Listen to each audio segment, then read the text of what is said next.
Hey, my name's Mark Warnke. People call me the Goat Guy, and I also help them out with homesteading stuff. I'm just an active homesteader and always kind of creatively trying to figure out the next new solution here on Ripple Ranch in Boise, Idaho.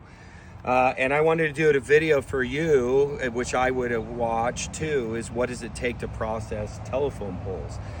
You can sometimes get chances to get these for free, and I got a bunch of them for free, a big pile of them.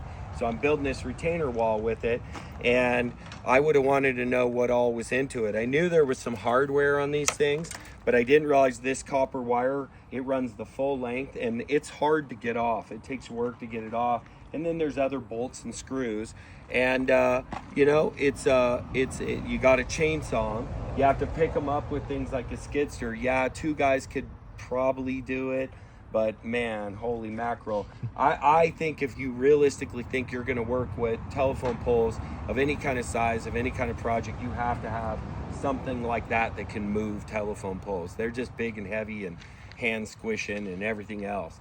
We have to yard them out of our pile, drag them over with chains and grapple them and everything. I mean, they're big, and then you got to break them down and then cut them and then place them. All of it is difficult and heavy and hard to get it to fit.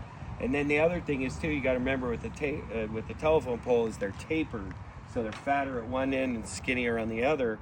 And because of that, they're difficult to create symmetrical things out of because of that, the taper. So we're making the best of it, but I don't think aesthetically they make the most beautiful thing.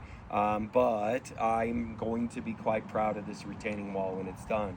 But I would have wanted to know what the hell it took to work with these telephone poles. And what I would say is, no questions asked, chainsaw. You need a piece of equipment unless you're the Incredible Hulk, and you need to be prepared to be processing these logs, and the job's going to go slow because each log has to be cleaned to this stuff, and you're cutting it and preparing it, and then you finally place it, and it's made it take longer. There's faster ways to do this for sure.